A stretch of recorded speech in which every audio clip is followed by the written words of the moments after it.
Hi everyone, welcome to Tarni's kitchen and greenery. ఈరోజు మన recipe పప్పు మామిడికాయ. ఇదేంటి సీజన్ కాదు కదా, మామిడికాయ అంటే నన్ను చూస్తున్నారా?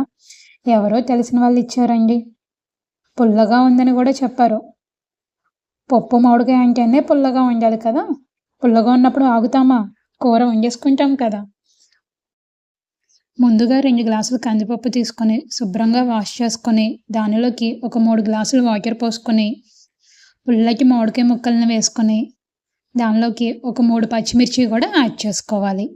ఇలా యాడ్ చేసుకున్న తర్వాత దానిలోకి ఒక హాఫ్ టేబుల్ స్పూన్ పసుపు అనేది వేసుకొని కుక్కర్ మూత పెట్టుకొని ఒక 4 విజిల్స్ వచ్చే వరకు వెయిట్ చేయాలి. చాలామంది మామిడికాయ విడిగా ఉడకబెట్టి చేస్తారండి. నేను మాత్రం పప్పులో కలిపే వండేస్తాను. 4 విజిల్స్ వచ్చిన తర్వాత కుక్కర్ మూత తీసుకొని ఇలా పప్పు గుత్తి సహాయంతో పప్పు నలగకుండా ముక్కలు కూడా నలగకుండా అలా కలుపుకొని దాంట్లోకి రుచికి సరిపడ ఉప్పు అనేది కూడా యాడ్ చేసుకోవాలి. దీంట్లోకి కొద్దిగా వాటర్ యాడ్ చేసుకుంటే సరిపోతుందండి.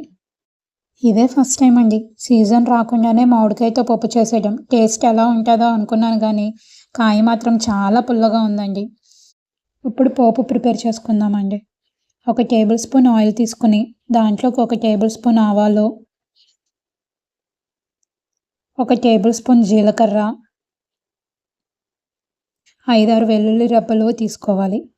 వెల్లుల్లి ఎప్పుడు పెద్ద పాయలు తీసుకుంటే ఘాటు తక్కువ ఉంటుందండి. అవి పోపులో వేసినప్పుడు ఫ్రై అయ్యి పిల్లలు తింటాకి చాలా టేస్టీగా ఉంటుంది. చిన్న పాయలు అయితే ఘాటు ఎక్కువ ఉండటం వల్ల పిల్లలు కూడా తినరు. ఈసారి అలా చూసి తీసుకోండి. ఇప్పుడు దీనిలోకి ఎండుమిర్చి, కరివేపాకు కూడా వేసుకుని ఫ్రై చేసుకోవాలి. అవి కొద్దిగా ఫ్రై అయిన తర్వాత ఇంగువ, ఒక హాఫ్ టేబుల్ స్పూన్ కారం అనేది వేసుకోవాలి. మామిడికాయ పప్పులో ఎప్పుడైనా సరే కారము పప్పులో వేసిన దానికన్నా పోపులో వేసి కలిపితే చాలా మంచి టేస్ట్ ఉంటుందండి. ఒక్కసారి ఇలా ట్రై చేసి చూడండి. ఇష్టం లేని వాళ్ళు పప్పులో వేసేసుకోండి, కానీ ఒక్కసారి ఇలా ట్రై చేసి చూడండి. చాలా కొత్తగా ఉంటుంది, చాలా టేస్టీగా అనిపిస్తుంది.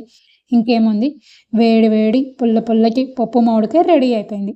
Please subscribe my YouTube channel. Like, share and comment also. Thank you all.